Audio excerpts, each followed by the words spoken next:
Good evening. This is not a political speech. I'm not a politician. However, I do vote. But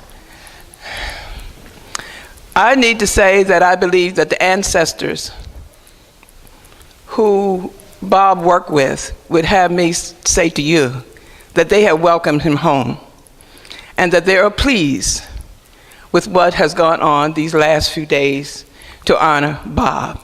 So the ancestor says, thank you to the Kittleman family, but he has gone on home to continue to pray and work and be, for those that you believe that there's another life, I do.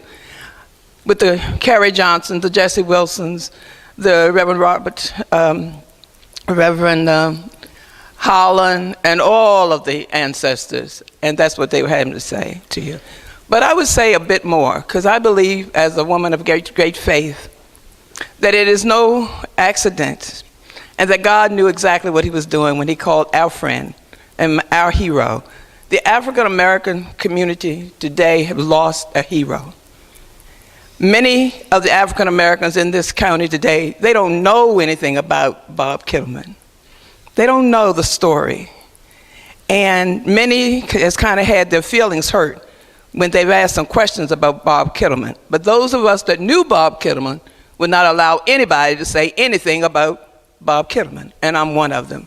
So I don't believe it was any accident that when Alan called to say that his father had passed, because the Community Action Council of Howard County, Maryland had chosen Bob to be the recipient of the annual Reverend John W. Holland Award. It was consensus of the board that he be given this honor.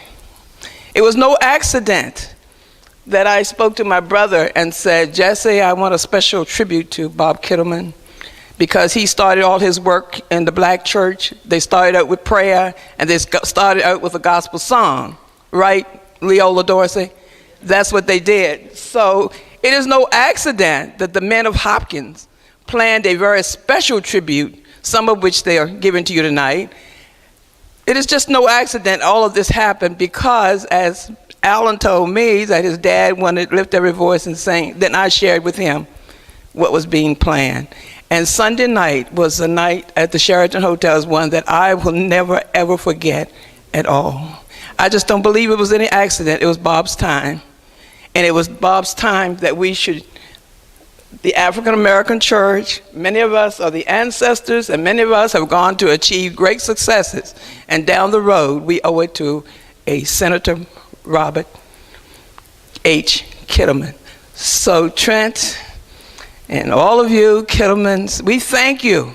I thank you on behalf of all the ancestors and all the people that have benefited from his great work when it was unpopular at all and very risky for a white man to get out on the carpet in 1963. When I'm reading in the paper that United Methodist Church is involved in something in Washington County with the Ku Klux Klan, no, it was unsafe, and we thank you. We thank you from the bottom of our heart. And to the Howard County community, state of Maryland, we've lost a hero. There will never be another like a Bob Kittleman. There will be some probably as great, but you won't be a Bob Kittleman. Take care and God bless.